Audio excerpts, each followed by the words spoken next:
Hi, friends. Welcome back to my channel. My name is Aireonna, joined by the wonderful Tom Jensen. Hi, Tom. Hi, Ashley. How are you? I'm doing really good. This past week, my best friend Lacey came to visit from Boston. I grew up living with Lacey. We were like attached at the hip for the majority of our life. So her being in Boston was or is a big adjustment. And it was really, really good to have her. I had her and her partner came over to where I've been living one night, and then the other night, because I'm originally from Sonoma County, so then the next night I went down to Sonoma County. We hung out with our other friend Angela. The weekend before, it was my friend Angela's birthday, and this is like in order, by the way, back-to-back days. It goes my friend Angela's birthday, my dad's birthday, Lacey's birthday, all in a row, and then Thanksgiving. So Big I've week. had a very my cup has been very full the past 2 weeks. I've been busy, and I'm kind of excited to clean up my house and get in a little bit of a routine before Christmas and chaos comes again. But it's been really nice. Yeah. Well, it's always great to connect with friends and family, especially friends who are family are really important to us. Exactly. Tom, you would love Lacey. I feel like you are a very emotionally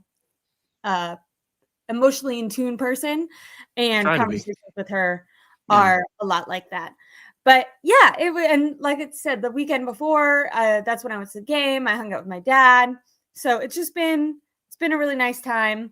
I'm feeling good. And the 49ers got a win against the Browns. I did expect it to be a win just because their offense, I felt like was not consistent at all. But defensively, I thought it would be a big struggle for the 49ers and for Brock Purdy specifically. Kyle Shanahan, Jim Schwartz in the past has had Kyle's number going into the game. I think he was, 8-1 to Kyle. So I was expecting it to be, or expecting, I don't know, it to be a win for the 49ers, but I was anticipating a really low scoring game. I assumed that both of the quarterbacks would probably turn the ball over, and then it would, kind of come to the 49ers offense being able to squeak it out at the end. The game went much better than I anticipated. Neither offense threw interceptions, but I was really impressed with Brock Purdy. Me too.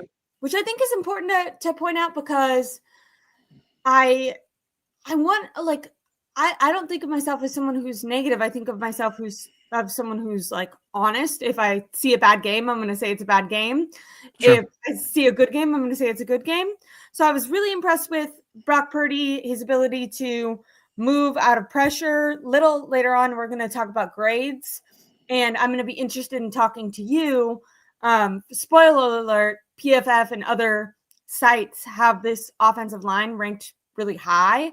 And I'm confused on if that's the offensive line or if it's the quarterback play that the 49ers have gotten, both from Brock and Mac, maybe in different ways.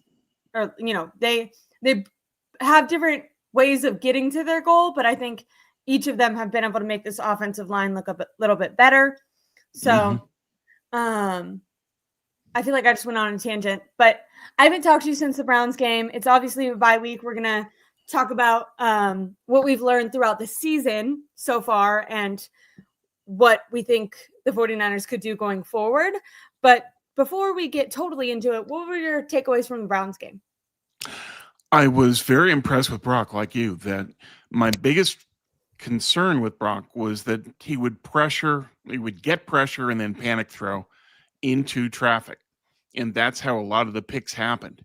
In this game, coming into the Cleveland game, Brock had thrown the ball away 7 times in his play throughout the year. In this game, he threw the ball away 7 times. That is exactly what he needs to do. If this team is going to have playoff success, they need that Brock, who makes great decisions with the ball, never puts the ball in danger or in threat, and just gets rid of it to live another day. And it's wonderful to see that from Brock, because we haven't. That's the first time we've seen him do that. And hopefully he can build on that and continue to play that way. If he protects the ball like that, the Niners are a better team. And this year they're 3-0 when they don't turn the ball over. And I think that that's a lesson for all of them, is that if we have ball protection, we're a better team in the postseason. So that's my first takeaway, was that Brock was really smart with the ball, and for the first time in a long time, and that's a foundation piece for the playoffs. Um, Otherwise, I thought that basically it was the special teams coming through, that Sky Moore with that great return Fantastic. and getting the fumble from the Cleveland punt returner with just letting the ball go right through him. And so that created short fields for the Niners to execute, and they did. The other takeaway I have, that's kind of for the last few games, their red zone offense is really sharp right now. They've had 20 touchdowns in the last 25 possessions in the red zone. They're very efficient right now, and that's another key for the playoffs. Previous seasons. Yeah, it's way better than, Kittle makes a huge difference in all of that. So that's a big part of it. But also, I give credit to Kyle that play fake to McCaffrey, and then Brock keeps it and went into the end zone untouched. There were defenders that were a yard away from Brock and that moved on to McCaffrey. Two defenders that could have made the tackle on Brock easily and went straight to Christian, and Brock was untouched. Great call. And so I like what they're headed in on offense, that there's good things to build on. And defense, it's the wind, it's Shadur Sanders. There's a lot of things where you can point to this wasn't that good, but Cleveland Farrell is playing exceptionally well.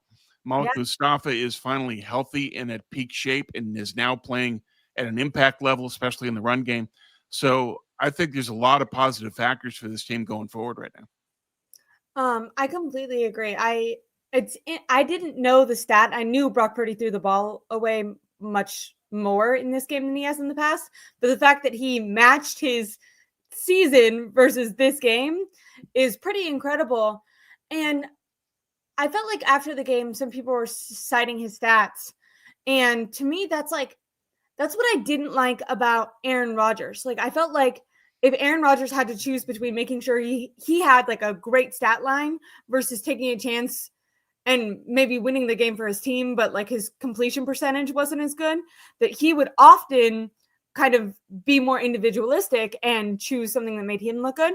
So I was totally fine, especially coming off a 3-pick game, Brock being like, I'm just going to play it safe, especially as you said, going against an offense that was just constantly beating itself, a team in general that was constantly beating itself. I was really not impressed with Kevin Stefanski. I didn't see it. He'll get fired. Yeah. There's no way he keeps his job. He's gone. So all the 49ers on offensively, at least, had to do was capitalize on their mistakes. I think all three, I could be wrong, so hopefully I'm not. I think all 3 touchdowns came in their territory. Like they initially got the ball. Really short fields. Exactly. So 30 and 2 under 20. They didn't have to do a ton, but but they did it though. And they did it correctly. Like we've seen them play down to teams. Right. So it's good that they didn't do that.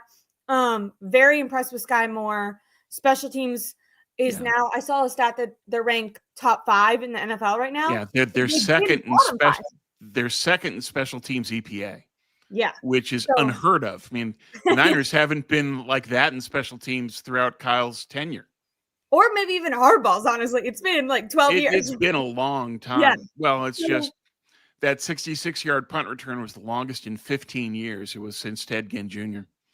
So I would argue that Sky Moore is their best punt returner since John Taylor. And you say, whoa. And that gives you a lot of appreciation for what Brent Boyer's done. The special teams coordinator has been really good. Very good. The one thing I will say, and like I said, I thought the defense played well enough considering that they were going against a real, not formidable opponent. But in the second quarter, the second quarter is where I had the most pause. And it's when the Browns were basically able to run, I think 8 straight times, maybe 9 straight times. Then they had the play action, which resulted in their only points of the game. But they really ran all over the 49ers, and that kind of scared me. Once again, when we're talking about, because when we look at the games coming up, the fact that they're resting right now, it's like, okay, this team could really do something. But you see stuff like that, and you're like, okay, against a better opponent that can continue to do something like that, that worries me a little bit. Do you know why? But keep in mind, though, that this is their run defense without Tatum Bethune. True. And when he comes back, that's going to be a lot better. And it's going to need to be, because you're going up against Indy and Jonathan Taylor, and you're going up against Chicago, which has one of the best run games in the league also.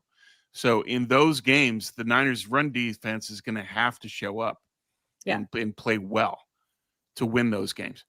And hopefully Bethune helps them. It's just the only concern I have with the linebackers is they can't pass cover.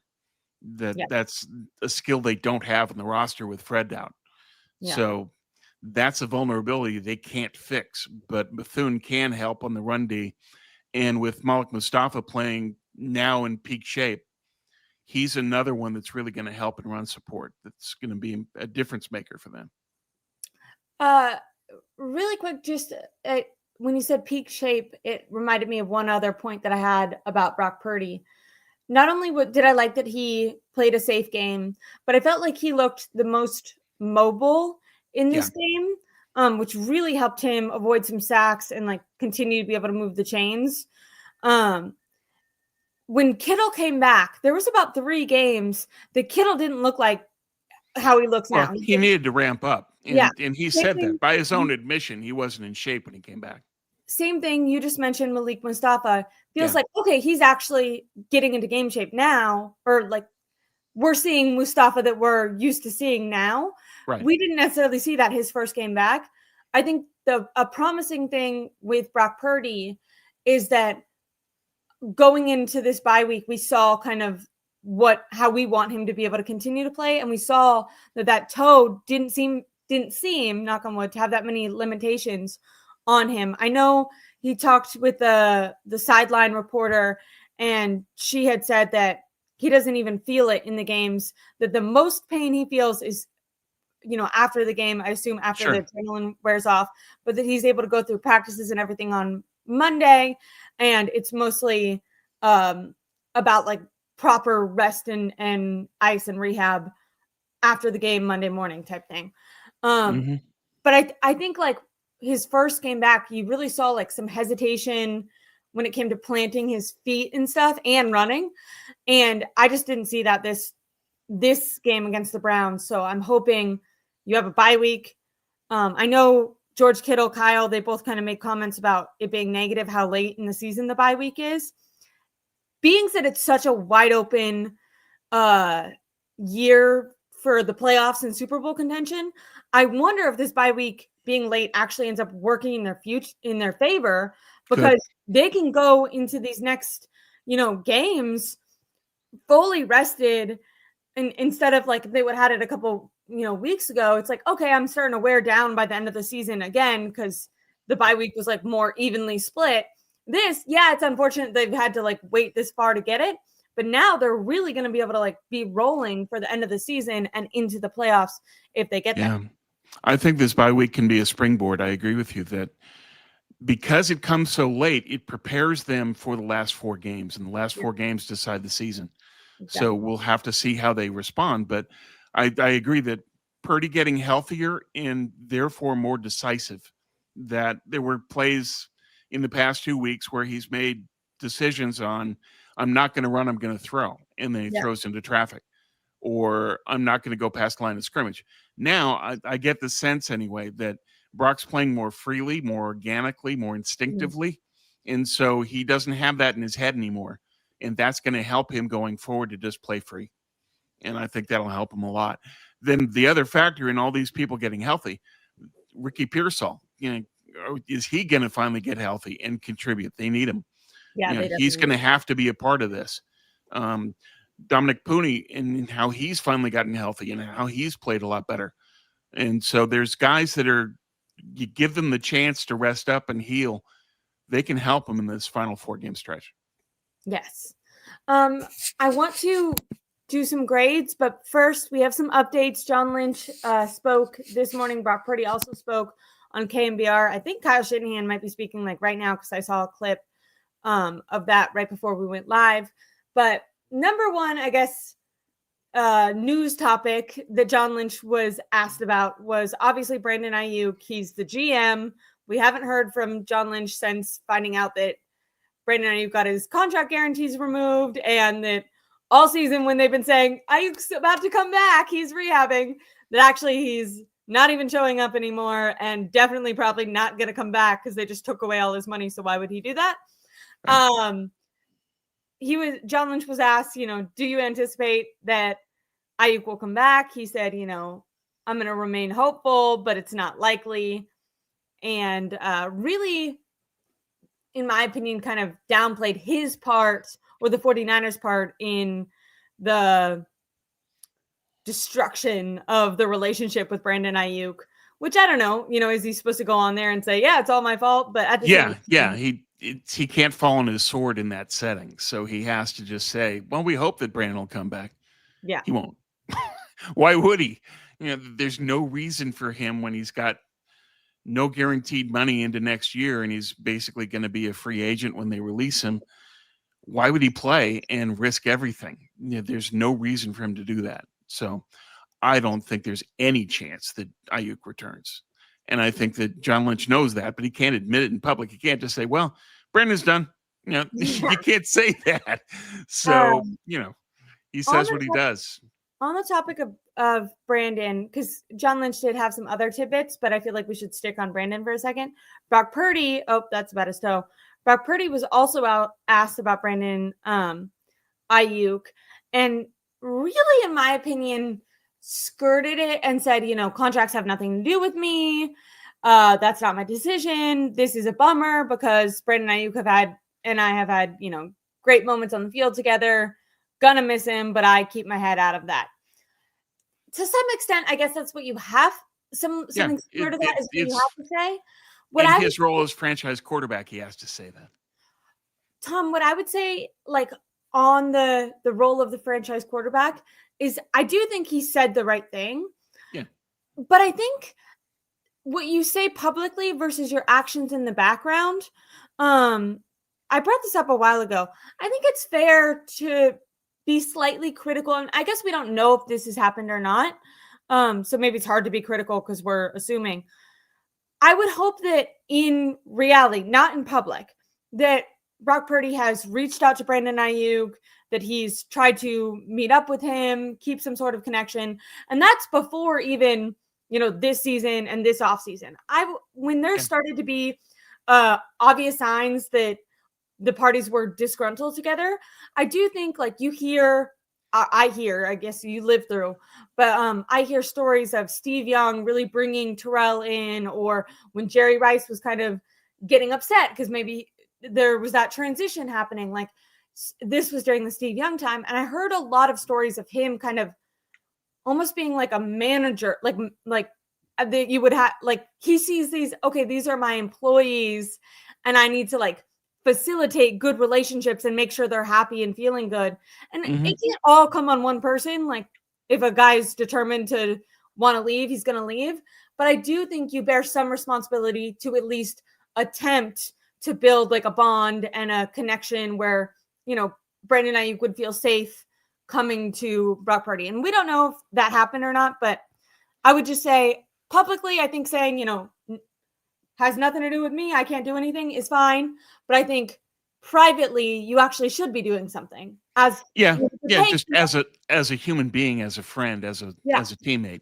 Yeah, you reach out. How you doing? You doing all right? You don't even mention football. You just connect. Yeah, I think that would be warranted, but it depends on the relationship that Purdy and Aiyuk have. I don't know, but I would hope that it would be cordial in that sense, that they would reach out and say, "You doing okay, Brandon? I just wanted to reach out, see how you're doing." Exactly. That sort of thing. Yeah, I think a quarterback should do that. I hope that Brock does, but that's his call, and that's up to the relationship those two have. I don't know. But publicly, he said the right thing. He has to be political in that sense. He can't just rip the Niners and say, well, this was stupid.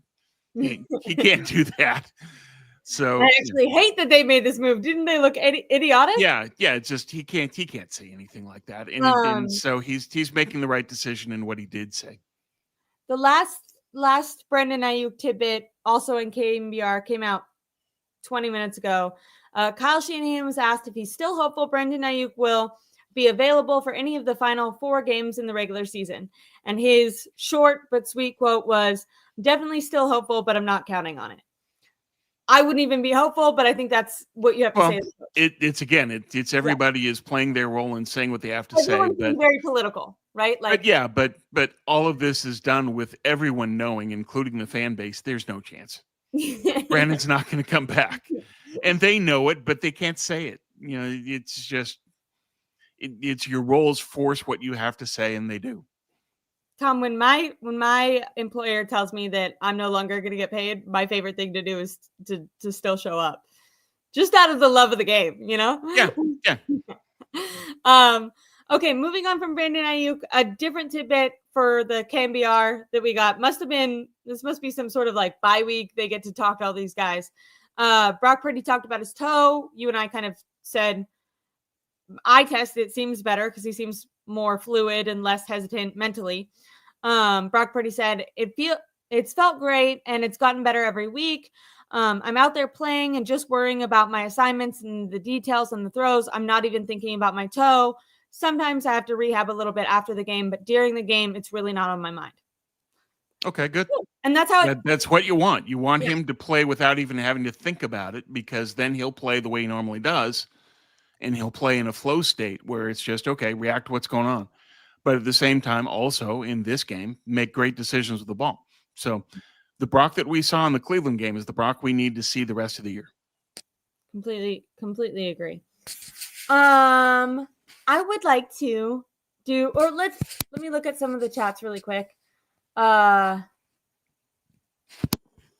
People are saying happy Tuesday. What's up, Daniel? Thank you guys so much. My dad said he's doing good.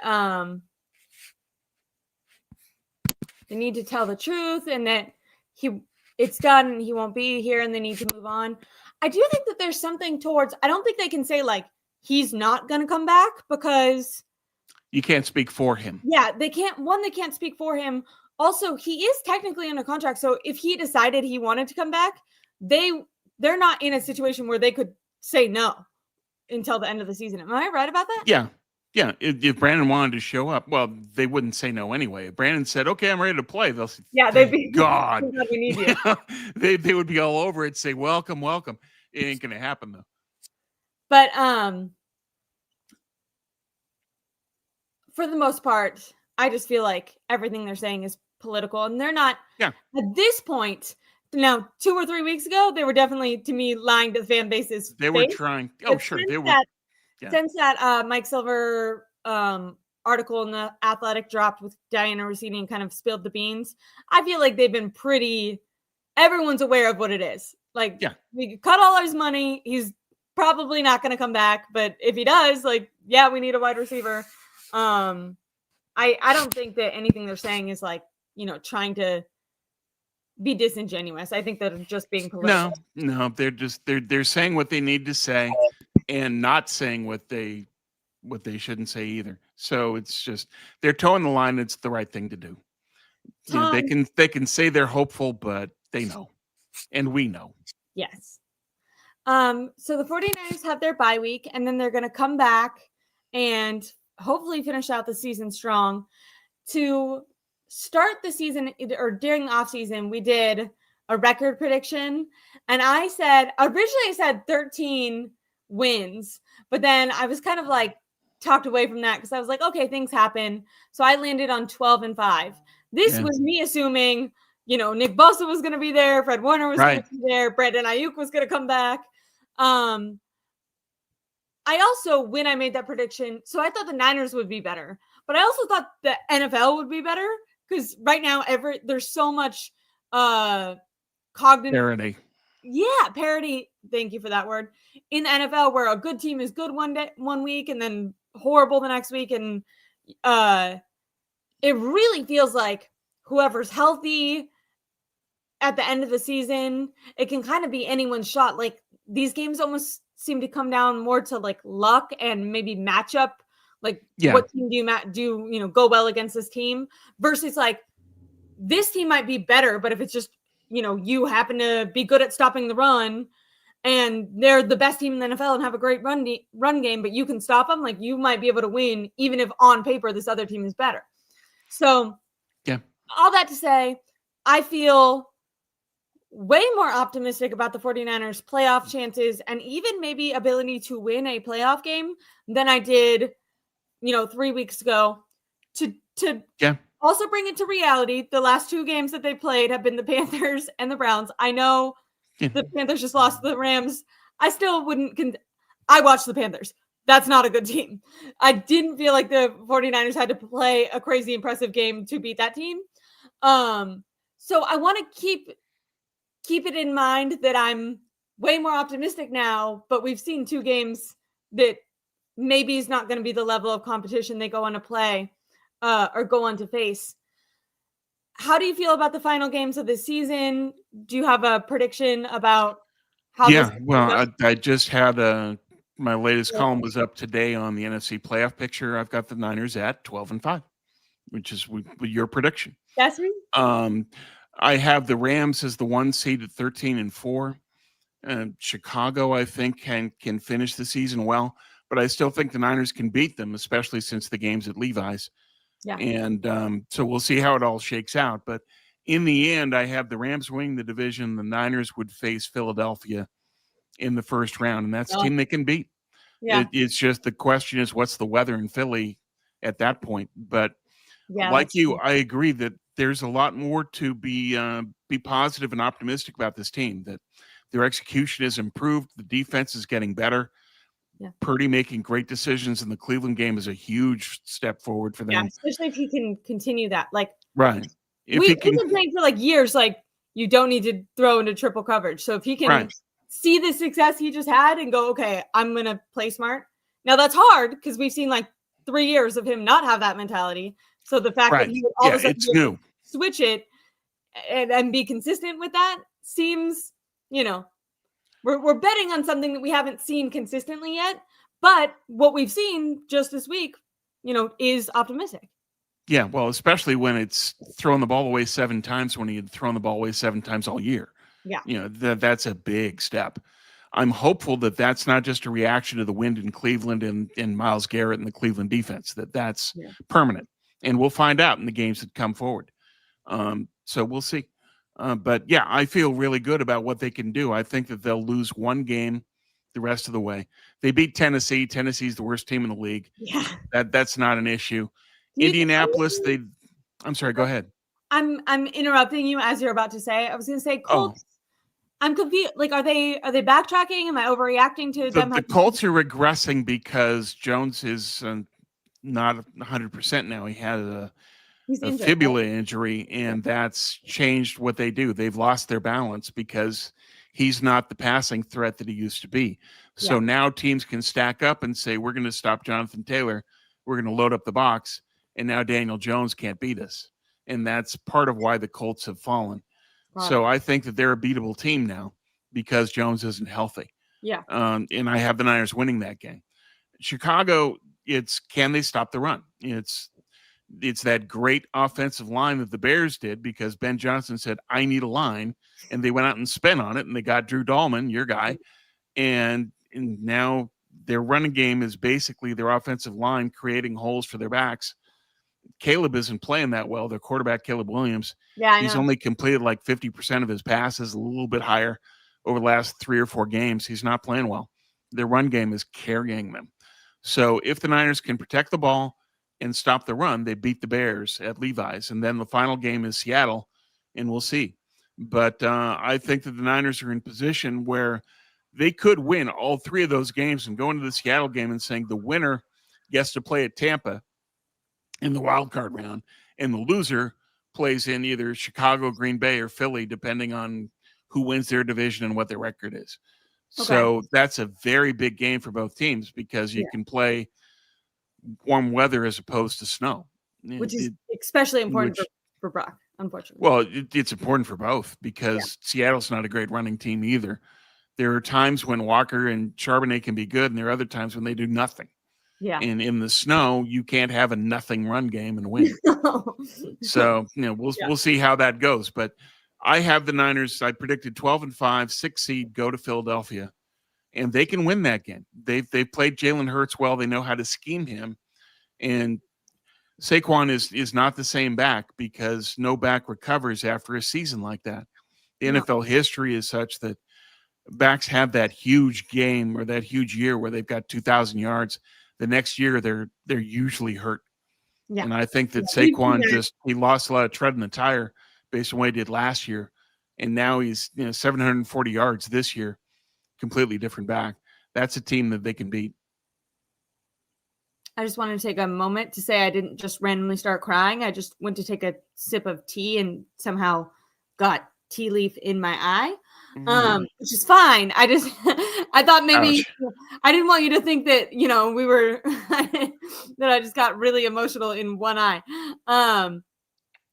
Sorry for the 49ers. A question that I had, because I think I had seen something about if the 49ers beat the Bears and the Seahawks and one of their other games that they would be in contention for the number 1 seed in the NFC West. If the way that you were just describing those matchups, if they beat Titans, obviously, Colts, if they lost to the Bears, beat the Seahawks, where would that leave them? Because when you talk about the Bears in the run game, I think back to the second quarter of the Browns, and I think the run might be where the defense is most vulnerable. Yeah, it could be. So we'll have to see how that plays out. But if that's the sequence, they still lose. If you take the position that the Rams are only going to lose one more game the rest of the way, if that many. They've got 2 tough games where they've got Detroit and Seattle, and then their last 2 are gimmies. So we're going to know a lot more about the NFC West after that Detroit Rams game. If the Rams win that, they're in a very good position to win the division. If the Rams lose, then the Niners can hope that Seattle beats the Rams in Seattle. However, they have another matchup, the 2 of them? They have a nighttime matchup mid-December. And the problem is that I looked up the forecast, and I know what the weather's like in Seattle then, having lived here for 4 years. Snow, rain, 30s. Cold. And it's at night, and it's going to be cold. Yeah. And wet cold that goes right through you. But who's got the better running game to deal with that? The Rams do. Kyron Williams ran for 90 yards against them in the first matchup. Yeah. So I think that the Rams can win. Plus, it's Sam Darnold in the game of the year. Is Sam going to show up, or is he going to melt? Chances are history predicts that he's not going to play well. So we'll see how that goes. But those are the 2 games. It's the Niners' chances in the NFC West basically come down to, can Detroit beat the Rams, and can Seattle beat the Rams? If both of those happen, the Niners can win the division. If not, no, probably not. Tom, I just feel like you're good at not only knowing the Niners, but other teams in the NFL as well. So I knew that the Colts were backsliding, but I didn't understand that there was something going on with Daniel Jones to kind of explain that. What's going on with the Lions? Because I know that they switched with the offensive coordinator and stuff, but that first game that Dan Campbell took over, I thought they did phenomenal. And now they're scrambling now. Part of it is their offensive line is not what it once was. They needed Frank Ragnow to come back. Yeah. And it was a real blow for them when he said, okay, I'm willing to come back. And he didn't pass his physical. Yeah, failed. By the way, had a grade 3 hamstring strain. I saw that. How did you not know you had that? How were you I'm coming back? Or he thought that it was something he could play through. Frank Ragnow's a tough guy. Yeah. Frank Ragnow's all pro. Yeah. This is a great veteran center. And that's been the problem for them, is that they haven't had the dominant line to create the opportunities that they need to free Jahmyr Gibbs and Montgomery and to give the passing game enough time to operate. So they're inconsistent. Their defense also is not working as well. They're not getting what they need from Hutchinson in terms of sacks and pressure, and that's letting the rest of the defense have to face things that they can't do. Yeah, John's right. They've got injuries and the defense isn't there. And part of that is that Hutchinson's healthy, but he's not back to who he is. He's still recovering from that injury. So it's one of those where Hutchinson's probably going to be himself next year, but this year he's not. And I also wanted to say, John made a great point earlier in the chat that getting the linebacker that they just added is really going to help them, the guy that they had pursued last year. Yeah. who went to the Cowboys, and then now they've signed him. He's better in and he's solid in pass coverage. He's not great, but he's better than what they have. And so he could be somebody that they can bring in as sort of a third down linebacker grouping for them. Heaven knows they need it. They go through like 4 linebackers a game, it seems like. Even if they return, like there's I feel like every game it's like a new guy is going down. Just for everyone who I think I did a video on this, but Ben Barch gonna go on IR with a possible Liz Frank foot injury. Kyle Juszczyk has rib fractures. They're not sure if he's gonna miss time. And then Nick Martin, I was reminded of this because we were just talking about linebackers. He's in the concussion protocol, but because of the bye week, we'll probably be able to play in the Titans game. I'm gonna get some chats really quick. This guy is Sir Lee ENT. After this said like I don't like being ignored like 10 times. I definitely skimmed through the chat, but if you want to make sure that your chat is read, you can always send in a super chat and I'll definitely get to it. I think this is kind of funny. I don't know if you're being funny, but yeah, he's on the team, so he would get one. Yeah, if the rule is if you're on the roster during the year, you get a ring. Yeah. And then everyone listen to my dad and make sure to like and subscribe. Definitely helps boost this chat a lot. I appreciate it. So, okay. Thank you guys. They even ignore super chats. I think you might be new to my stream. I'm always reading chats, super or not, but I definitely get to all of my super chats. Anyways, I want to get back to the topics. I just wanted to, I do really try to read as many as I can, but also I usually have a dedicated time to addressing some of the chats, and then because I don't want to get too off topic. Moving on from the playoff picture, 49ers bye week coming up. We obviously had our predictions on how the season was going to go. We had some position groups that we were worried about coming into this season, and I think it would be fun for us to reflect now that we have all the information we do. We'll see what's ahead of us and do some grades of position groups. If that would be cool with you, Tom. Yeah. I know you had some particularly strong opinions on certain position groups, so I'm excited for when we get those to see if they've changed or if they feel if you still feel very vindicated in those. We'll start with the quarterbacks. I think going into this season, we hopefully didn't assume that Mac Jones was going to play as much as he did, but he did, and I was very, very impressed with Mac Jones. I'd probably give them maybe a B. Is B minus to? It's hard because Brock has had a really bad game and a really good game, but he has won the majority of the games he's played, so that makes me want to give him an above average grade. And then I think what you got from Mac Jones is just feels like found money. It's incredible. So that definitely to me is an A. So I'd give it a B, but I can be an easier grader. Maybe it should be a B minus. They're 9 and 4. It's hard to grade them too hard. I would say a B is fair. Yeah. And that this is only a midterm grade. Yeah. That we can still see how things progress for the last 4 weeks and then the playoffs. So, yeah, I think a B, given that Mac Jones has played way above what anybody could have even dreamed of him doing. That Rams game was amazing. Exactly. And then Brock has shown us that he can do that. Yeah, Niners 9 and 4 with all these injuries. Exactly right. It's give the team an A for all these injuries and playing 9 and 4. That's an A. That's an A plus in terms of the coaching and then the roster responding. Give them all the credit that they deserve and have earned. That's phenomenal. That you've lost all pros and you're still 9 and 4 and you control your own destiny to a degree. That's a pretty amazing season when you factor all that in. I agree. We both did the B's for the quarterbacks. For coaches, I agree. I have to give the coaches an A.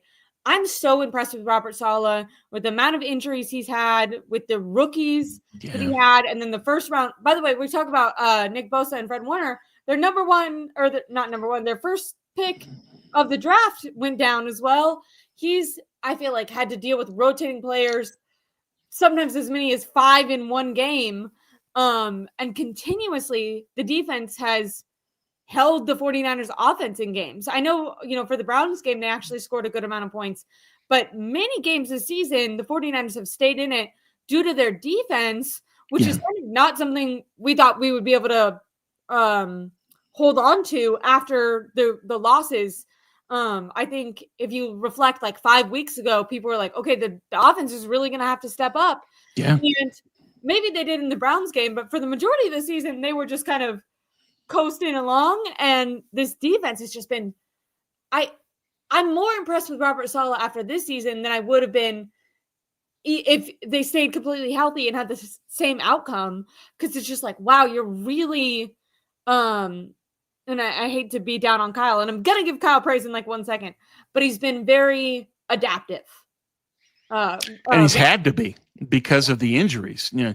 You consider how the Niners are like top 10 in scoring defense, and they're playing third string guys, and they're playing a lot of rookies, and they're playing a lot of young guys. So you have to give a lot of credit to Saleh, not just in terms of how he schemed it up and what he's been doing, but player development. Give the assistant coaches a lot of credit too on the D side that all of us had written off Jair Brown, and now he's a quality starter for them. And so that's coaching, because last year Jair was, you belong in the UFL. You don't belong in the NFL anymore. Yeah. And now here he is making plays in the NFL. 2 picks in a game, and NFC Defensive Player of the Week. Yeah. Never would have predicted that. And you have to give a lot of credit to the people that are coaching. That it's not just Saleh, but it's all the position coaches are doing their job on defense too. Yes, I completely agree.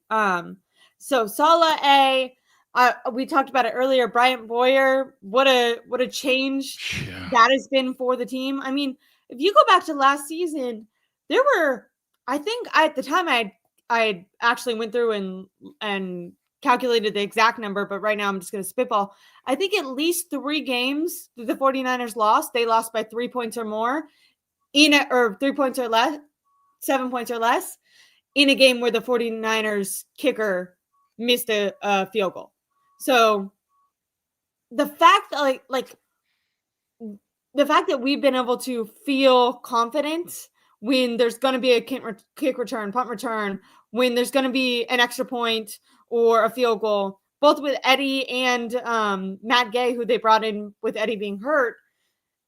So impressed by the job that Bryant Boyer has done, and shows how, even though people, no one cares about special teams, it really makes an impact. Like, there are games the 49ers would have lost if they couldn't rely on their special teams to put them in great position, and because they've had this total change where actually their special teams is an asset.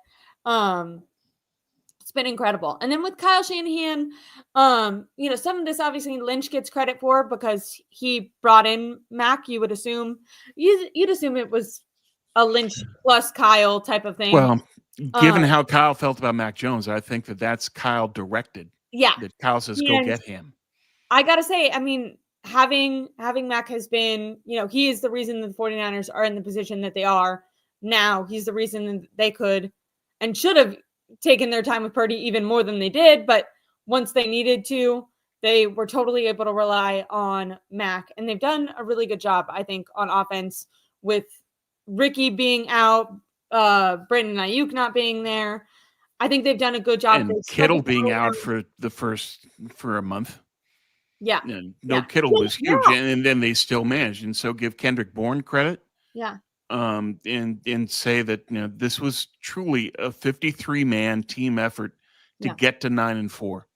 Yeah. Everybody has contributed, and that's a credit to the coaching staff and the players. Have just next man up is a real thing on this team. They've kept a good mindset. We've seen previous seasons where they feel depressed, they feel defeated, Yeah.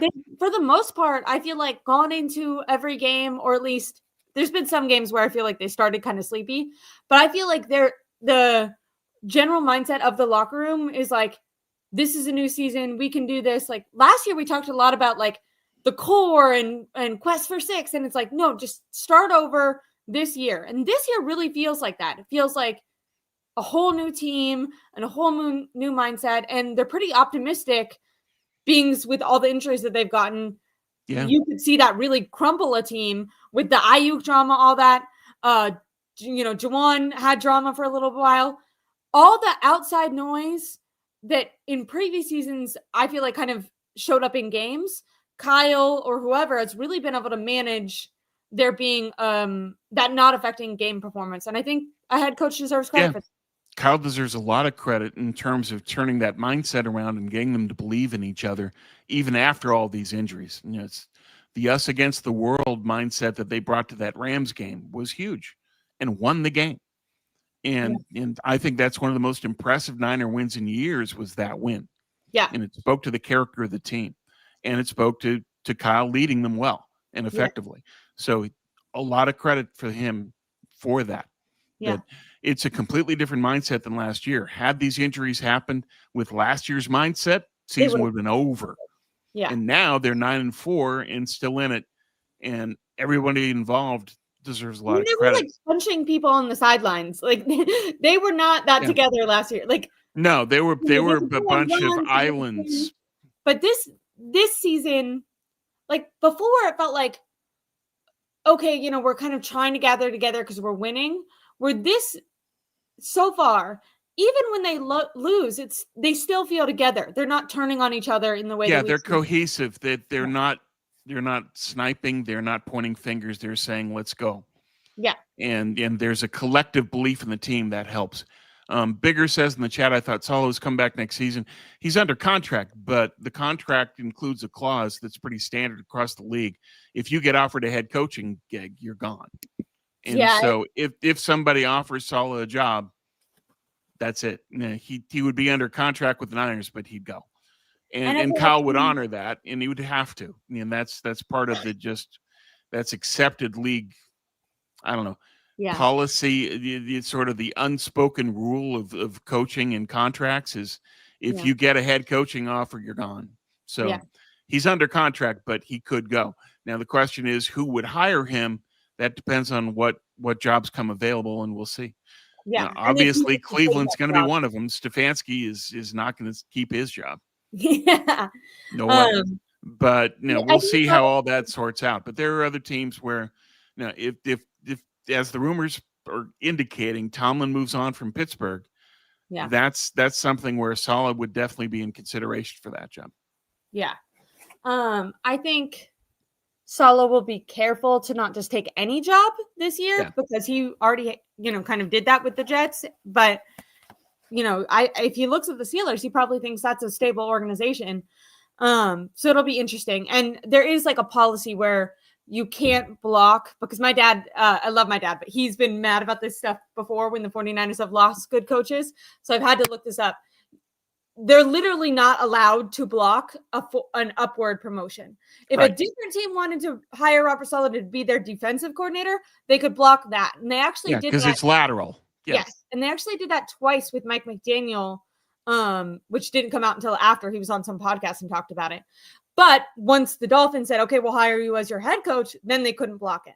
So if that happened with Robert Saleh, with his contract, with the way the NFL is structured, he would go if he found a job that he wants.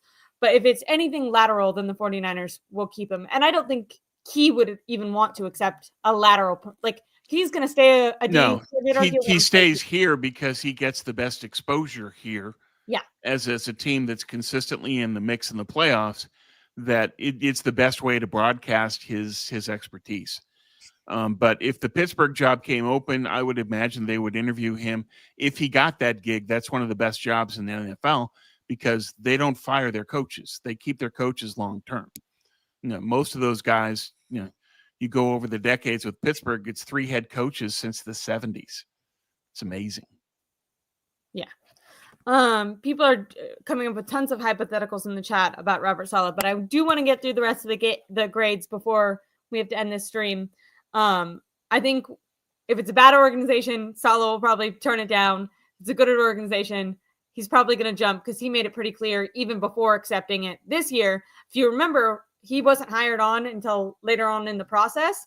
Right. And a lot of us fans were nervous because the 49ers weren't really doing their due diligence, hiring the people that were available because they were waiting for Saleh, who was waiting for, I think, the Jags or something, who were waiting on the Tampa Bay guy who's now their head coach.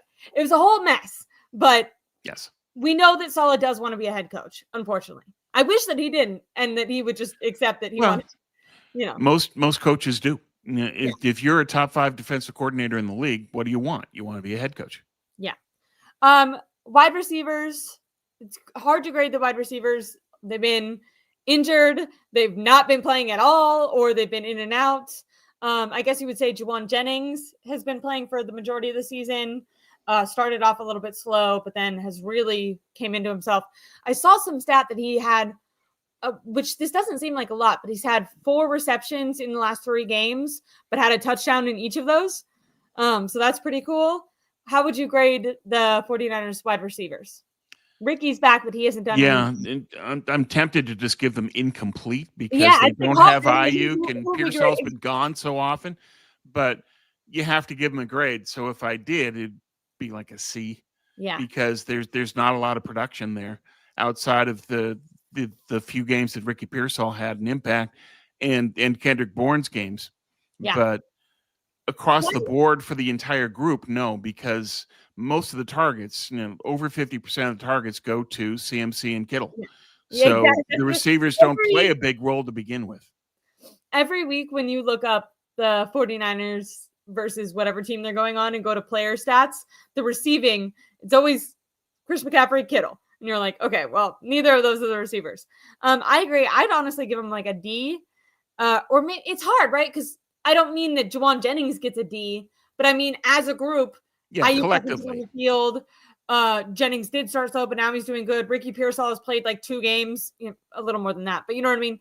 It's hard. I agree. I almost like yours and want to steal the incomplete. I honestly think that's fair because it's not fair to say like Juwan Jennings doesn't get a D, but you can't give them a B because Juwan Jennings is good when everyone else hasn't even been there. Moving on from that, we talked about a guy who's done excellent in the receiving game, but is a running back. How do we grade the running back room?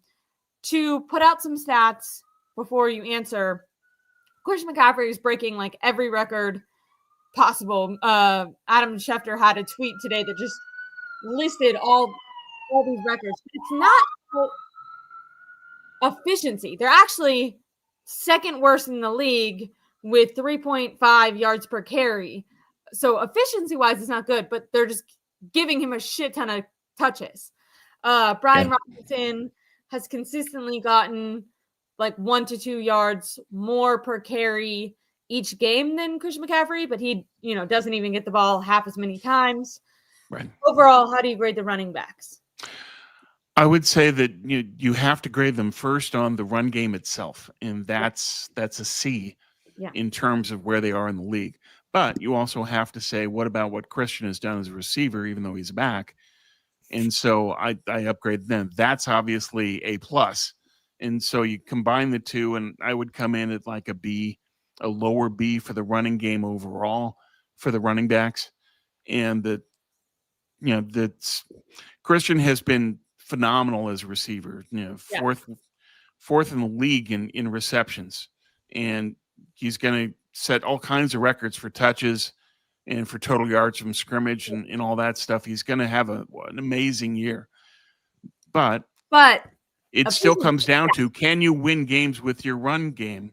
No, not right now. No. And therefore, that's not an A. It has to be downgraded. And so I would say B to B minus. But B minus might be a little cruel given how well McCaffrey has played as a receiver. I want to say one thing from the chat. Tanisha asks, Saleh won't go to Pittsburgh as long as Aaron Rodgers is there. Rodgers has said he will retire. So that won't be a factor in Pittsburgh. Rodgers was retiring after this year? Yeah.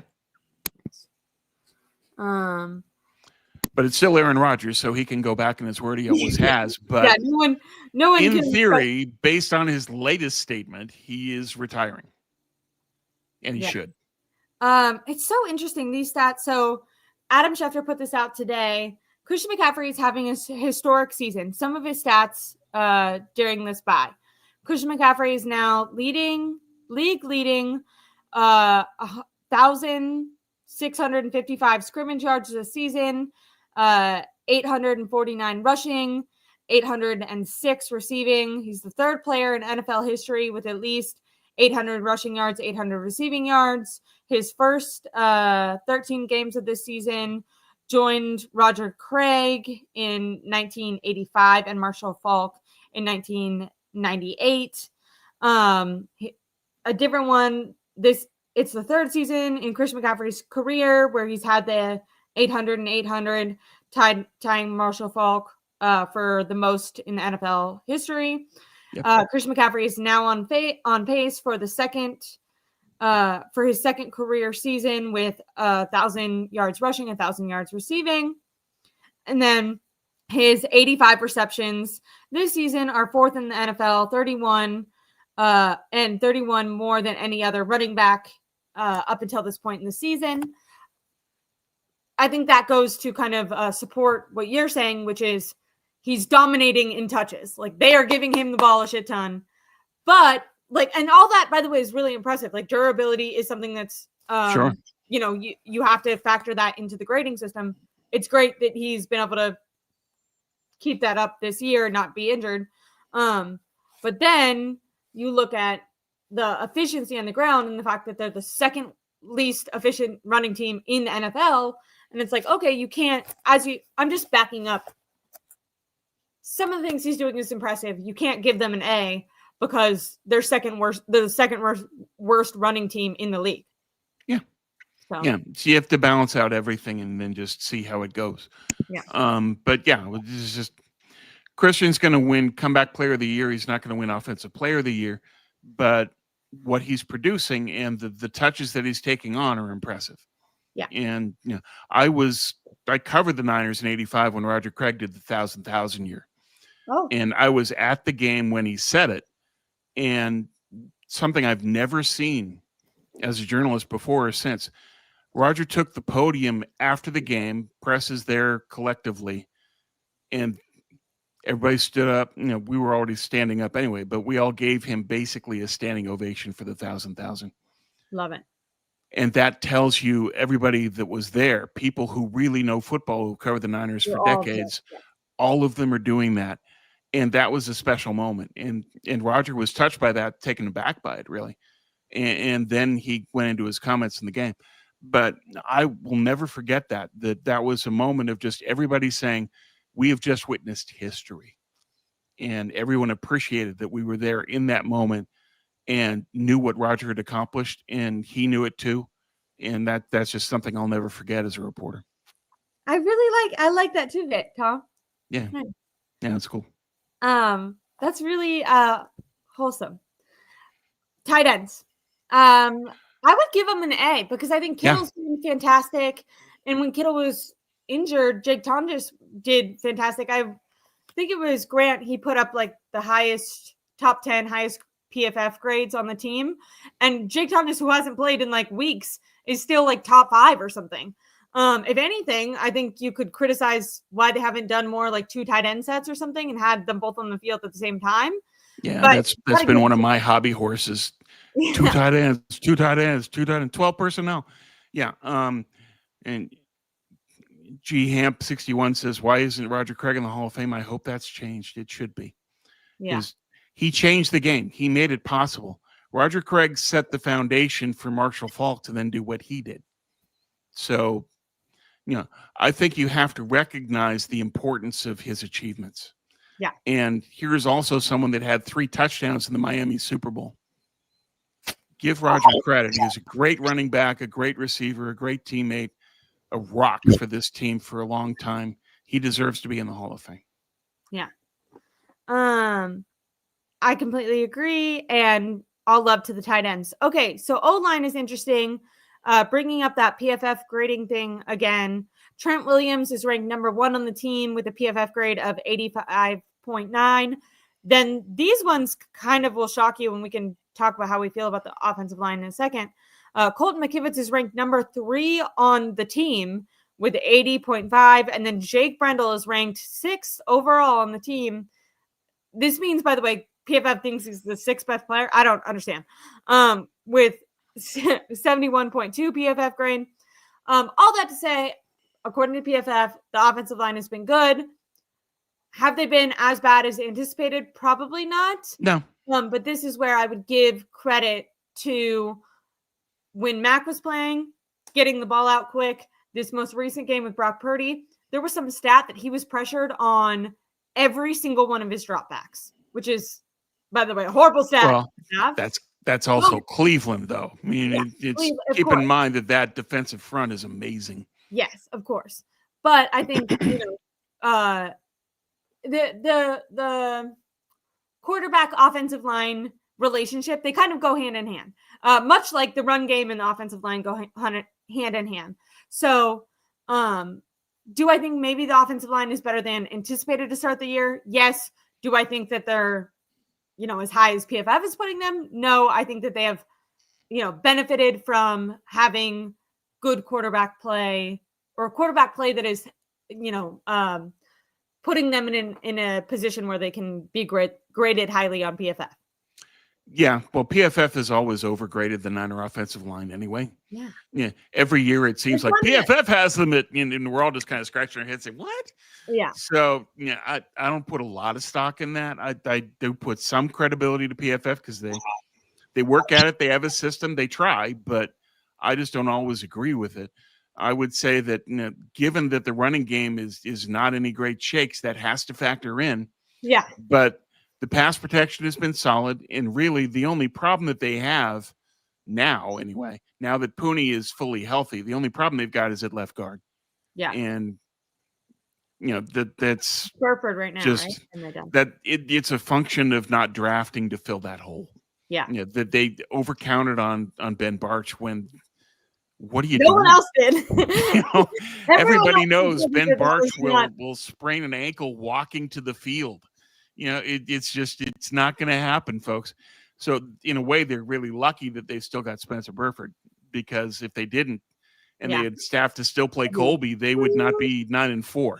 No. So, but in terms of the overall grade for them, I would say B to B minus, because the running game isn't there and because the hole is still there at left guard.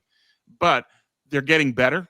I would give them a lot of that B minus part of it is the earlier part of the year when Trent wasn't healthy and was getting it back into shape and Purdy was hurt. And so over the season, you have to factor in those 4 to 5 games that didn't play well. Yeah. But their current grade is clearly a B in terms of how they're executing now. And hopefully that can continue to go up. It'll always help them to have more synchronicity in playing together. And now Burford is going to have to play every down rather than switching out with Barch. So we'll see how that synchronicity is affected by that. And if Spencer can still continue to play well when his reps are going to have to go way up. Yeah.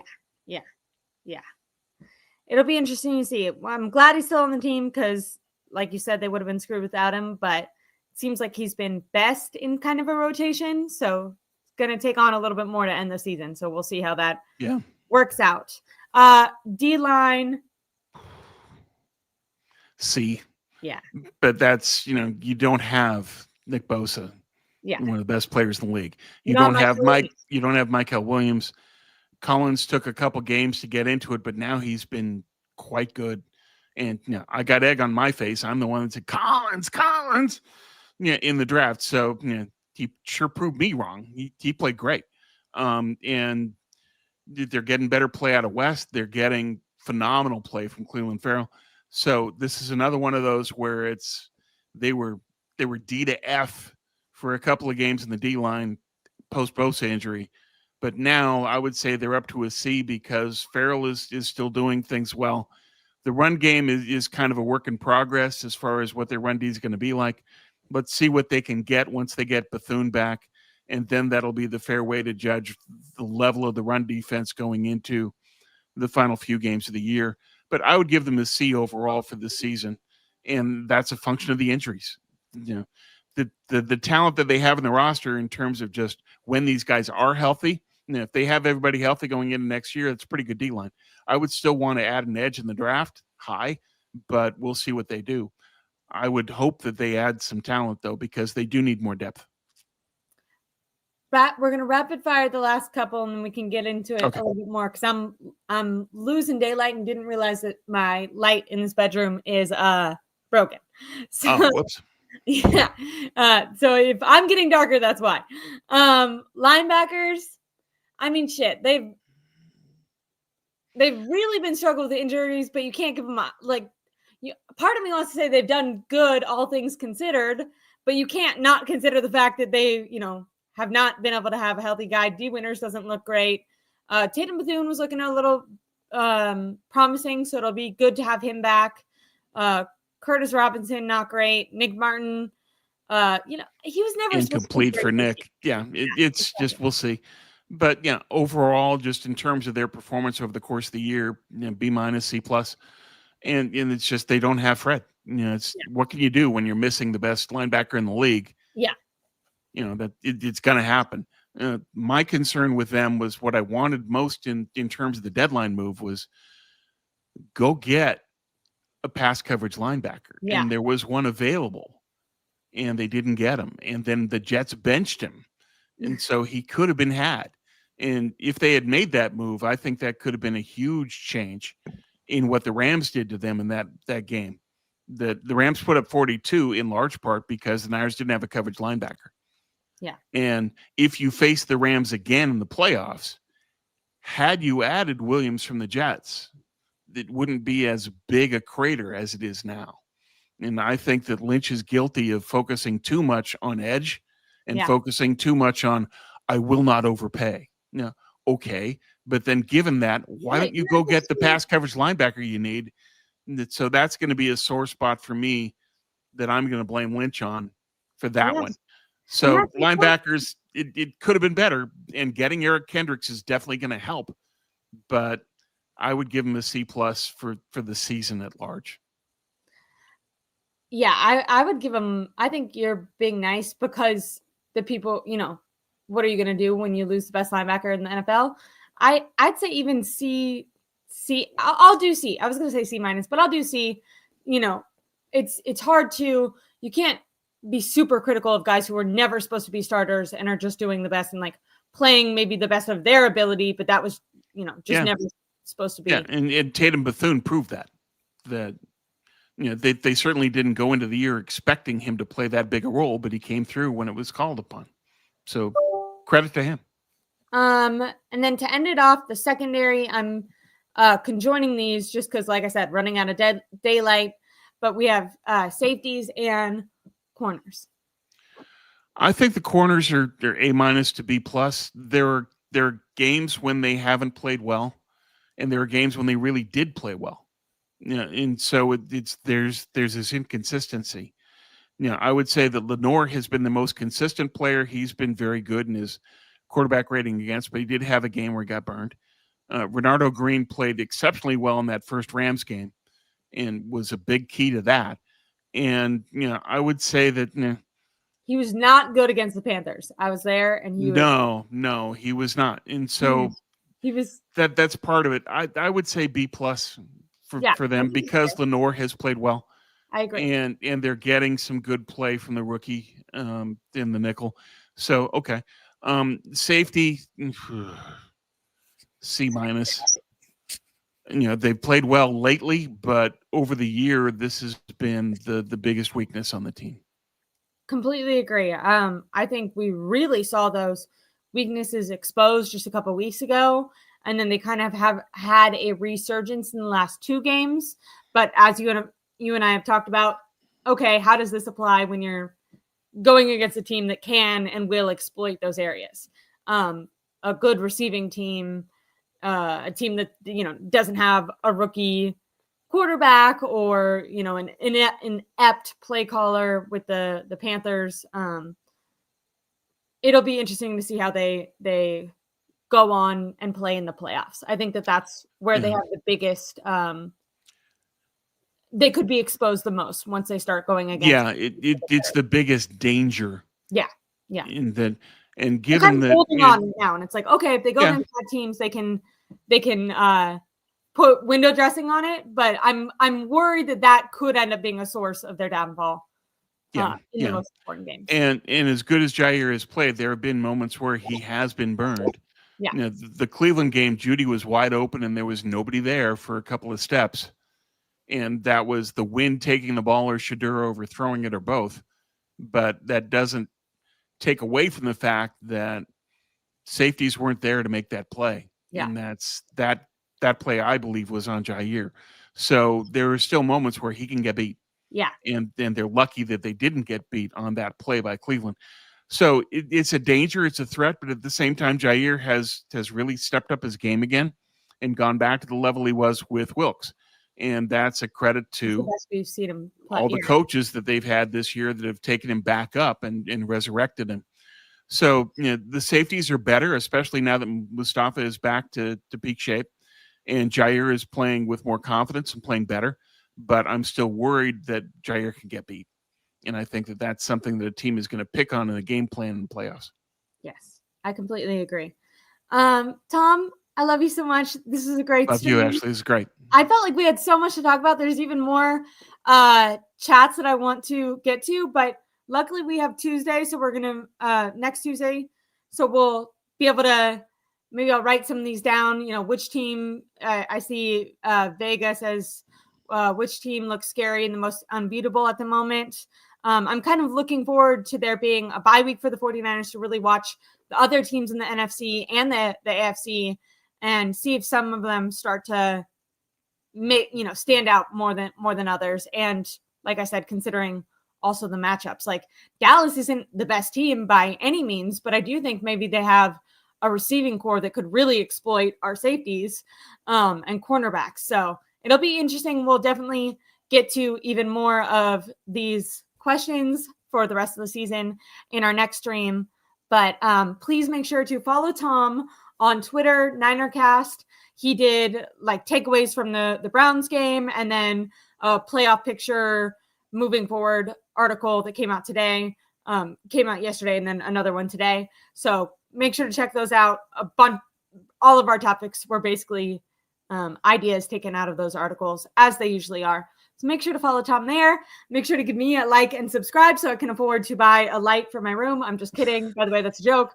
I can't afford to go do that, but it's just really high and I'm short, so I have to get like a chair. But I'll figure that out also by the next, because with careful. the daylight savings time thing, I don't think I can chance it anymore with just being by a window. I love you guys so much, and I really appreciate you.